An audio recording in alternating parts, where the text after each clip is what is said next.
ইসলামী আন্দোলন বাংলাদেশ বাকেরগঞ্জ উপজেলা শাখা কর্তৃক আয়োজিত আজকে বিশাল সম্মেলন, মনে হয় যেন মহাসমাবেশ। এর সম্মানিত সভাপতি, শ্রদ্ধাভাজন ওলামায়ে কেরাম, সর্বস্তরের ইসলাম প্রিয় দেশপ্রেমিক ভাইয়েরা আমার, ইসলামী আন্দোলন বাংলাদেশ কি চায়, তাদের বক্তব্য কি, আদর্শ কি, নীতি কি? ইসলামী আন্দোলন বাংলাদেশ শুধু দেশ, দল এবং পরিবর্তনের কোনো সংগঠনের নাম নয়। ইসলামী আন্দোলন বাংলাদেশ বিশ্বাস করে শুধু দেশ, দল এবং নেতা পরিবর্তনের মাধ্যমে শান্তি আসতে পারে না, যতদিন পর্যন্ত নীতি আদর্শের পরিবর্তন না হবে। এই ভূখণ্ড বারবার পরিবর্তন হয়েছে। ব্রিটিশ 200 বছর শোষণ করেছিল। মুসলমানদের আন্দোলনের ভিত্তিতে ব্রিটিশ এদেশ থেকে হটতে বাধ্য হয়েছিল। ভেবেছিলাম বৈষম্য দূর হবে, মানুষ শান্তি পাবে, মুক্তি পাবে। কিন্তু আমরা কি দেখলাম? সংখ্যাগরিষ্ঠ ভারতবাসী সংখ্যালঘু মুসলমানদের সাথে বৈষম্য করছে। মুসলমানরা আবারও চিন্তা করছে, যদি মুসলমানদের জন্য আলাদা ভূখণ্ড না হয় তাহলে আমরা শান্তি পাবো না, মুক্তি পাবো না। এর জন্য আমরা 47-এ ধর্মের ভিত্তিতে পাকিস্তান নামে একটা রাষ্ট্র গড়েছিলাম। ভেবেছিলাম বৈষম্য দূর হবে, কিন্তু পশ্চিম পাকিস্তানের মানুষ পূর্ব পাকিস্তানের মানুষের সাথে বৈষম্য করছে, বৈষম্য দূর করতে পারেনি। এই বৈষম্য দূর করার জন্য সাম্য, মানবিক মর্যাদা, সামাজিক ন্যায় বিচারের ভিত্তিতে আমরা 71-এ আলাদা হয়ে দেশ স্বাধীন করেছিলাম। ভেবেছিলাম বৈষম্য দূর হবে, কিন্তু 71 থেকে 2024 আজও পর্যন্ত যারা শাসন করছে বৈষম্য দূর করতে পারে নাই, শান্তি প্রতিষ্ঠা করতে পারে নাই, মানবিক মর্যাদা প্রদান করতে পারেনি। এর কারণটা কি? এই কারণটা আমাদের খোঁজ করে বের করতে হবে। শুধু দেশ, দল, নেতা পরিবর্তন আমাদের দেশে শান্তি আসতে পারে না। এদেশে মুসলিম লীগ শাসন করেছে, আওয়ামী লীগ শাসন করেছে, বিএনপি, জাতীয় পার্টি, কিন্তু মানুষের ভাগ্যের পরিবর্তন করতে পারেনি। এদের শাসন করছে আইয়ুব খান, শাসন করেছে শেখ সাহেব, শাসন করেছে জিয়াউর রহমান সাহেব, শাসন করেছে এরশাদ সাহেব, শাসন করেছে খালেদা জিয়া, শেখ হাসিনা, মাইনুদ্দিন ফখরুদ্দিন সহ বহু শাসকরা শাসন করেছে, কিন্তু মানুষের ভাগ্যের পরিবর্তন করতে পারেনি। আমরা বহু দলের শাসন দেখেছি, বহু নেতা শাসন দেখেছি, কিন্তু মানুষের ভাগ্যের পরিবর্তন দেখে নেই। ওহি আলু কি তরকারি जो पहली की स्वाब भी है। আলু তরকারি 100 বছর আগেও যে আলু তরকারি, আজও সেই একই আলু তরকারি, তার মধ্যে কোনো পরিবর্তন নেই। আজকে জনগণের অবস্থা সেই একই অবস্থায় আছে, জনগণের কোনো ভাগ্যের পরিবর্তন হয়নি। এর কারণটা, আমরা কেন রাজনীতি করি? স্টেট কেন সৃষ্টি হয়েছিল? আপনারা জানেন স্টেট কেন সৃষ্টি হয়েছিল? এক সময় জিসকা লাঠি উসকা ভৈंस, জিসকা তাকাত উসকা হুকুমত, যাহার শক্তি ছিল তারা জুলুম, অত্যাচার, অবিচার করত। নিরহ মানুষগুলি কোন অবস্থাতে সমাজে বসবাস করতে পারছিল না। তখন স্টেটের প্রয়োজন হয়েছিল যে একটা রাষ্ট্র কায়েম হবে, যেই রাষ্ট্র দুর্বল মজলুম মানুষের পাশে দাঁড়াবে। এর জন্য সৃষ্টি স্টেট। তার মানে ধরে নেন আজকে বাকেরগঞ্জের বড় একটা বিল্ডিং এক নিরীহ মানুষের, বাকেরগঞ্জের কিছু গুন্ডা পান্ডা সেই বিল্ডিংটা দখল করে ফেলেছে, কিন্তু এই গুন্ডা পান্ডাদের মোকাবেলা করার ক্ষমতা ওই দুর্বল মানুষ রাখে না। এখন কিভাবে সে বিল্ডিং উদ্ধার করবে? কিভাবে? রাষ্ট্র কি বলে? তুমি দুর্বল, আমি সবল, আমি রাষ্ট্র, আমার বহু শক্তি, তোমার কোনো টেনশন নেই, তোমার বিল্ডিং তোমার কাছে ফিরিয়ে দেওয়ার দায়িত্ব আমি রাষ্ট্রের, তুমি ঘুমাও, এই দায়িত্ব আমি পালন করব। এর নাম রাষ্ট্র। রাষ্ট্র কি জিনিস? তুমি ক্ষুধার্ত, তুমি কামাই রোজগার করতে পারো না, সেই শক্তি তোমার নাই, কিন্তু তোমার ক্ষুধা তো আছে। তুমি ক্ষুধা নিবারণ করবা কিভাবে? এবার রাষ্ট্র কি বলে, তুমি রাষ্ট্রের নাগরিক, তোমার কোনো টেনশন নাই, তোমার পেটের চিন্তা আমি রাষ্ট্র নিয়ে নিলাম, তোমার ক্ষুধা নিবারণ আমি করব। রাষ্ট্র কি জিনিস? তুমি বস্ত্রহীন, তোমার বস্ত্র নাই, রাষ্ট্র কি বলছে তোমার কোনো টেনশন নাই, তোমার বস্ত্রের দায়িত্ব আমি নেব। তুমি গৃহহীন, তোমার ঘর নাই, না তোমার কোনো টেনশন নাই, আমি রাষ্ট্র, তোমার ঘরের ব্যবস্থা আমি করব। তুমি চিকিৎসাহীন, ভুকে তুমি মরছো, তোমার অর্থ নাই চিকিৎসা করাবার, আমি রাষ্ট্র, তোমার চিকিৎসার দায়িত্ব আমি গ্রহণ করব। তোমার সন্তান মেধাবী, উচ্চশিক্ষা শিক্ষিত পারছে না, অর্থ নেই, তোমার কোনো টেনশন নেই, তোমার ছেলে মেধাবী, তোমার মেয়ে মেধাবী, আমি রাষ্ট্র, তোমার সন্তানকে উচ্চ ডিগ্রি লাগবার ব্যবস্থা আমি গ্রহণ করব। তুমি কেসে পড়ছো, তোমার কাছে অর্থ নেই, উকিল দেওয়ার কেউ নাই, আমি রাষ্ট্র, তোমার কেসের মোকাবেলা আমি দায়িত্ব নিয়ে করব। তোমাকে কিভাবে নিরাপদে ঘরে পৌঁছায় দেওয়া যায় সে দায়িত্ব আমি গ্রহণ করব। এর নাম রাষ্ট্র। রাষ্ট্রের দায়িত্বটা কি? তুমি ধার্মিক, তুমি মসজিদে যাবা, তোমার মসজিদে যাওয়ার ব্যবস্থা আমি করব। তুমি মন্দিরে যাবা নিরাপদে, তুমি আরাধনা করতে চাও মন্দিরে, দায়িত্ব আমি গ্রহণ করব। তুমি পুরুষ, তোমার দায়িত্ব আমার। তুমি মেয়ে, তোমার ইজ্জত হানি করবে, তোমার সিরত হানি করবে, ইফতিজিং করবে, আমি রাষ্ট্র, তার মোকাবেলা আমি করব। রাষ্ট্র কি জিনিস? রাষ্ট্র হলে এই, তুমি গরিব মানুষ, তুমি এক কাটা জমির মালিক, তুমি রেকর্ড করতে পারছো না, টাকা নেই, আমি রাষ্ট্র, তোমার এক কাটা জমির রেকর্ড কিভাবে করতে হয় সে দায়িত্ব আমি নেব। এর নাম রাষ্ট্র।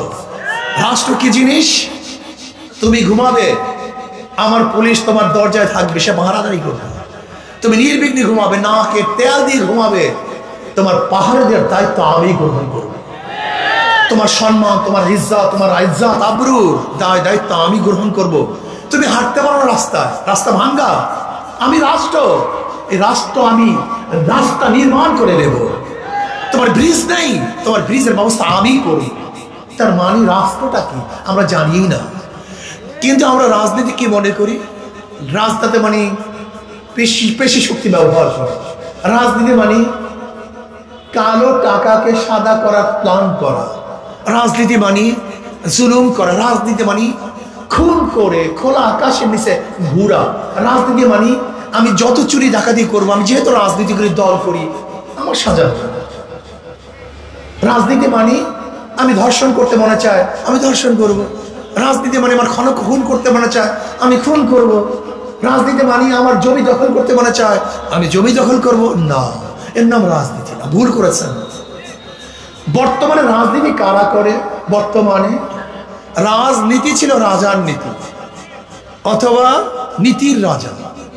যেরকম রাষ্ট্রের সবচেয়ে বড় পদকে রাজপদ বলা হয়, হাঁসের বড় হাঁসটাকে রাজহাঁস বলা হয়, সর্বশ্রেষ্ঠ নীতিকে রাজনীতি বলা হয়।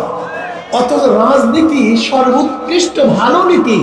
এখন রাজনীতি কারা কারা? চোরেরা, ডাকাতেরা, খুনিরা, ধর্ষকরা, জালেমরা। না, এই কাজ তোদের না, এই কাজ আদর্শ বা নীতিমানদের কাজ। বলতে পারেন হুজুর তাহলে আমরা এত পিছনে কেন? দেখেন যদি কৃষক জমির মধ্যে না যায় সেখানে জঙ্গল হবে, কথা বলে না। যত মর্মর পাথরের বিল্ডিং হোক না কেন, ব্যক্তিরা না থাকলে মাকড়সা এবং সাপ সেখানে বাসা বাঁধবেই। ভালো লোকগুলি রাজনীতিতে ছিল না, ডাকাতরা ছিল, গুন্ডারা ছিল, বদমাশরা ছিল। এই ঘরকে সমস্ত হিংস্র প্রাণীরা সাপ বিচ্ছু দখল করে ফেলেছে। আমার জমি সব আগাছায় ভরে গেছে। এখন কৃষককে জমিতে যেতে হবে, ঘরের মালিককে ঘরে ঢুকতে হবে। যদি ঘরের মালিক ঘরে ঢুকে, মানুষ আর সাপ বিচ্ছু এক জায়গায় থাকতে পারে না। ভালো মানুষ এবং চোর ডাকাত এক জায়গায় থাকতে পারে না। ভালো মানুষ আসবে, ডাকাতরা পালাতে বাধ্য হবে। ভালো মানুষ আসবে না, ডাকাতরা সেখানে থাকবেই, অভয়ারণ্য গ্রহণ করবে, ফিরাতেও পারবেন না। এই জন্য দরকারটা কি দেখবেন, এক সময় কথা ছিল হুজুর আপনারা এখানে আসছেন কেন, এত ভালো মানুষ এখানে আসে, এরকম কথা ছিল কি ছিল না? অথচ এই কাজটা সবচেয়ে ভালো কাজ, সবচেয়ে উত্তম কাজ। আচ্ছা বলেন তো, নবী আলাইহিস সালাতু ওয়াস সালাম যেই কাজটা করেছেন সেই কাজটা ভালো না খারাপ? একসাথে বলেন না কিন্তু সবাই। আমার নবী আলাইহিস সালাতু ওয়াস সালাম যেই কাজটা করেছেন ভালো না খারাপ? খুলাফায়ে রাশিদিন, আবু বকর রাদিয়াল্লাহু তাআলা, ওমর ইবনে খাত্তাব রাদিয়াল্লাহু তাআলা, ওসমান রাদিয়াল্লাহু তাআলা, আলী মুর্তজা রাদিয়াল্লাহু তাআলা যে কাজটা করেছেন, ভালো না খারাপ? তা নবী আলাইহিস সালাতু দেশের প্রধান ছিলেন কে ছিলেন না? সেই কাজটা খারাপ হয় কিভাবে? আবু বকর রাদিয়াল্লাহু দেশের প্রধান ছিলেন কে ছিলেন না? সেই কাজটা খারাপ হয় কিভাবে? ওমর ইবনে খাত্তাব রাদিয়াল্লাহু ভালো রাষ্ট্রের প্রধান ছিলেন কে ছিলেন না? সেই কাজটা খারাপ হয় কিভাবে? ওসমান রাদিয়াল্লাহু দেশের প্রধান ছিলেন, আলী রাদিয়াল্লাহু তাআলা দেশের প্রধান ছিলেন। যদি তারা দেশের প্রধান হয়ে কাজ করেন, সেই কাজটা খারাপ হয় কিভাবে? আমি তো মনে করি সেই কাজটা সর্বশ্রেষ্ঠ কাজ, সবচেয়ে ভালো কাজ। কিন্তু কাজটাকে ছেড়ে দেওয়ার কারণে গুন্ডা বদমাশ এটাকে দখল করেছে। ভালো মানুষগুলিকে এখানে আসতে হবে। কৃষক যদি জমিতে না যায়, জঙ্গল যাবে না তো? ঘরের মালিক ঘরে না ঢুকলে সাপ বিচ্ছু সেখান থেকে দৌড়াবে না তো? এর জন্য ভালো মানুষদেরকে অবশ্যই রাজনীতিতে আসতে হবে। কোনো সন্দেহ আছে? আচ্ছা বলো তো, চোর যদি চেয়ারম্যান হয় সে কি করবে? চোর যদি এমপি হয় সে কি করবে? ধরে নেন একজনের নাম এ, একজনের নাম বি, একজনের নাম সি, তিনজনই চোর, ক্ষমতায় আছে এ, সে কি করবে? হটাও এ বসাও বি, সে কি করবে? হটাও বি বসাও সি, সে কি করবে? নেতার পরিবর্তন হয়েছে, দলের পরিবর্তন হয়েছে, নীতি আদর্শ পরিবর্তন হয়নি। তার মানে আমরা এ কে পরিবর্তন করে বি, বি কি পরিবর্তন করে সি। আপনি কেন দেখছেন না আওয়ামী লীগকে যে চাঁদাবাজি জুলুমের জন্য তাড়িয়েছে দেশের মানুষ, সেই চাঁদাবাজি এখন নাই? তার মানে চাঁদার পরিবর্তন হয় না, হাতের পরিবর্তন হয়েছে। যে ধর্ষণের জন্য আওয়ামী লীগকে তাড়িয়েছে, সেই ধর্ষণ হচ্ছে না, মানে ব্যক্তির পরিবর্তন হয়েছে, ধর্ষণের পরিবর্তন হয়নি। যে দখলদারির কারণে আওয়ামী লীগকে তাড়িয়েছে, সেই দখলদারি হয় না, ব্যক্তির পরিবর্তন হয়েছে, দখলদারি পরিবর্তন। হ্যাঁ, এখন খুন হয় না? আপনি কি দেখছেন? মনে কিছু নিয়েন না। বিএনপির মধ্যে এই পর্যন্ত যে পরিমাণে খুন হয়েছে, আওয়ামী লীগের আমলে এতগুলি প্রকাশ্য খুন হয়েছে কিনা আমি জানি না। তার মানিটা কি? আরো খারাপের দিকে যাচ্ছি, হবে না ভাই? আপনি লিখে রাখতে পারেন, আল্লাহ না করুক যদি আজকে যারা চাঁদাবাজি করতেছে, দখলদারি করতেছে, জুলুম অত্যাচার করতেছে, ধর্ষণ করতেছে, যদি এরা ক্ষমতা আসে, আসতে কয় বাড়বে না কমবে? বাড়বে কেন হুজুর? কমতেও তা পারে না, বাড়বে কেন? এখনো তাদের ভয় আছে, যদি আমরা এই কাজগুলি করি দুর্নাম হবে, বদনাম হবে, পত্রিকায় আসবে, মিডিয়া আসবে, মানুষ আমাদের ঘৃণা করবে, ভোট দিবে না। ভয় আছে কি নেই? এসব দেখবেন নেতারা বারবার বলে, খবরদার একটু অপেক্ষা করো, খবরদার একটু অপেক্ষা করো, চুপে চাপে চাঁদাবাজি করো, প্রকাশ্যে করিও না, একটু অপেক্ষা করো। বলে কি বলে না? শুধু ভয়। কি বলে? এই কয়টা দিন একটু পাও ধরো, ঠ্যাং ধরো, এই কয়টা দিন একটু পাও ধরো, ঠ্যাং ধরো। এই ঠ্যাং ধরা খারাপ কিছু না, এরপর 5 বছর তোমাদের পাও ধরবে। বলে কি বলে না? তার মানিটা কি? তার মানে তাদের মধ্যে ভয় আছে, খারাপ অন্যায় কাজ করলে ক্ষমতায় মানুষ নাও নিতে, যদি ক্ষমতায় যায় ঘুমাতে পারবেন না, ঘরে ব্যবসা করতে পারবেন না, সুন্দরী মেয়েরা রাস্তা বের হতে পারবে না। বেয়াকুব, সচেতন হন জনগণ, সচেতন হন, সচেতন হন। আর কত? আজকে 54 বছর ওরা আমাদেরকে লুটপাট করেছে, জুলুম করছে, অত্যাচার করছে, অবিচার করছে। আপনাকে পরিবর্তন চান কি চান না? ঘরে বসে বসে হবে? জঙ্গল কি ঘরে বসে বসে দূর হবে? সাপ বিচ্ছু কি ঘরে বসে বসে দূর হবে? শ্রীগাল, বানর এবং বাঘ কি এমনিতেই সরানো যাবে না? রিস্ক নিতে হবে, চেষ্টা করতে হবে, সাধনা করতে হবে। এই আপদ বিপদ, জঙ্গল এবং জানোয়ারদেরকে এদেশ উদ্ধার করার জন্য লড়াই করতে হবে, সংগ্রাম করতে হবে, চেষ্টা করতে হবে ইনশাআল্লাহ। ভাইরা আমার শোনেন, ওদের সব জায়গায় ধোঁকা, বিশ্বাস করেন, ওদের সব জায়গায় ধোঁকা। যারা নৌকায় নির্বাচন করে নিজেরা নৌকা চালাতে পারে, যারা ধানের শেষে নির্বাচন করে নিজেরা ধান কাটতে পারে না, যারা নাঙ্গল নির্বাচন করে নিজেরা নাঙ্গল বইতে পারে না, নৌকা চালায় গরিবরা, ধান কাটে, নাঙ্গল চালায়, ধান কাটে, সব গরিবদের। নৌকা গরিবদের প্রতীক, ধানের শীষ গরিবদের প্রতীক, নাঙ্গল গরিবদের প্রতীক, কুঠার গরিবদের প্রতীক, সব প্রতীক গরিবদের। কিন্তু যারা নির্বাচন করে একজন গরিব না, তার মানে ওদের কাজের সাথে মার্কারই মিল নেই। কথা ঠিক না মিথ্যা? কিন্তু হাত পা কেমন একটা মার্কা।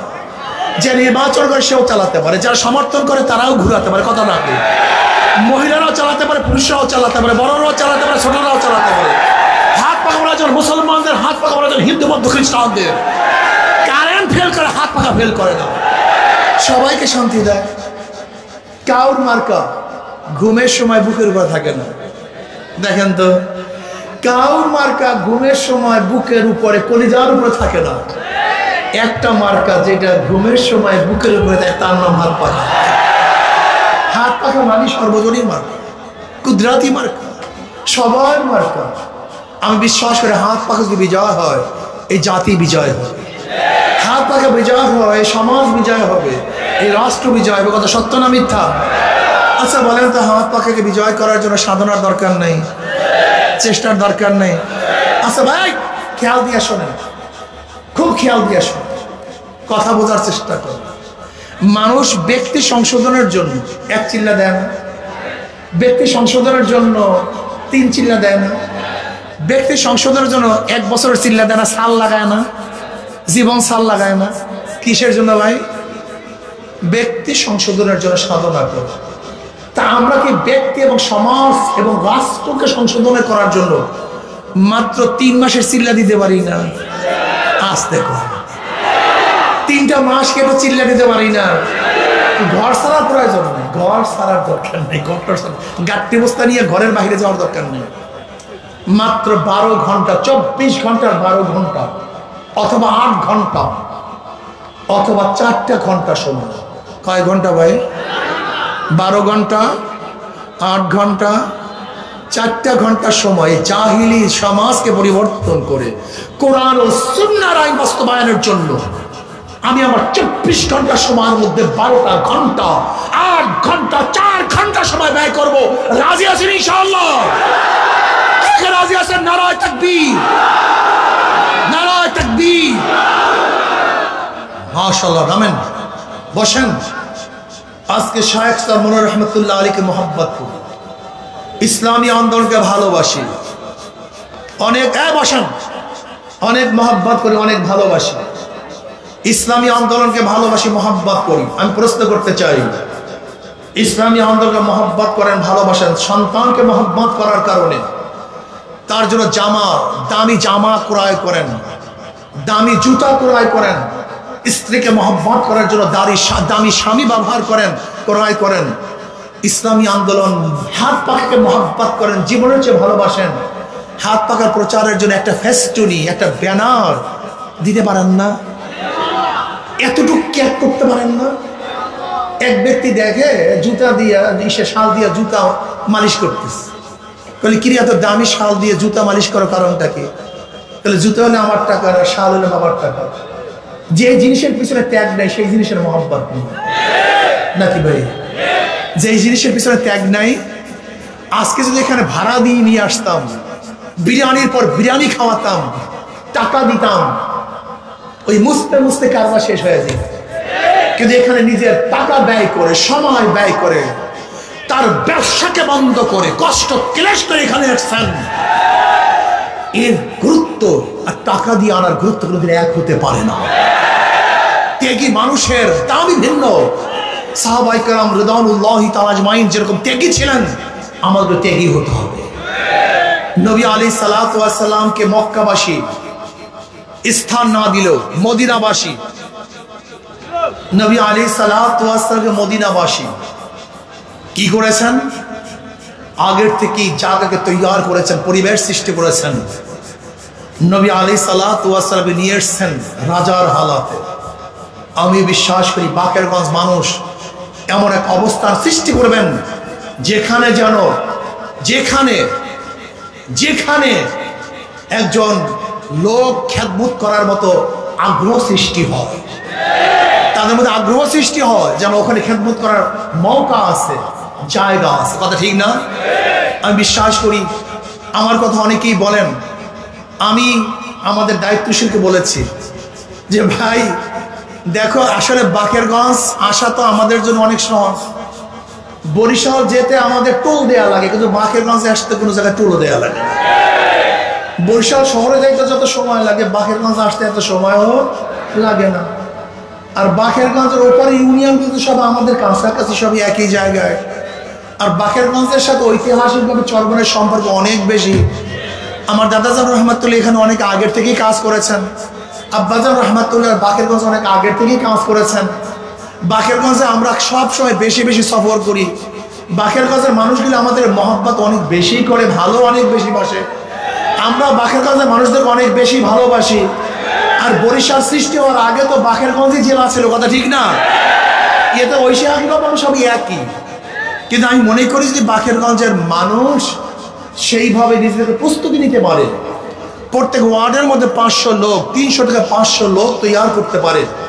এরপরে যদি কাউকে মনে করেন হুজুর আপনার সাথে আমরা খেদমত করতে চাই আর আপনাদেরকে আমাদের খাদেম বানাতে চাই, এরকম যদি আপনার প্রস্তুতি নেন, তখন ইনশাআল্লাহ আমরা দেখবো কি করা যায়। কিন্তু সবচেয়ে বড় মনে রাখতে হবে, যদি আপনারা আপনাদের দায়িত্ব পালন করতে ব্যর্থ হন, তাহলে লজ্জা পাওয়ার চেয়ে আগে সম্মানে থাকা ভালো। কি আসতে কয় কথা।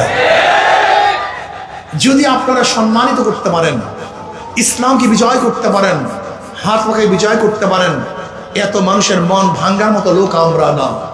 যদি বাকেরগঞ্জ বাসী মনে করে না, আমরা আমাদের ইসলামকে অবশ্যই সংসদে নিয়ে যাব, সেখান থেকে গোটা বাংলাদেশ, গোটা দুনিয়ার মধ্যে ইসলামের আলো ছড়িয়ে দেব এবং বাংলাদেশটাকে একটা পর্যায়ে নিয়ে পৌঁছাবার চেষ্টা করবে ইনশাআল্লাহ, তাহলে ইনশাআল্লাহ আপনাদের খাদেম হিসাবে যদি আপনার দাবি করেন, তখন দেখবো ইনশাআল্লাহ।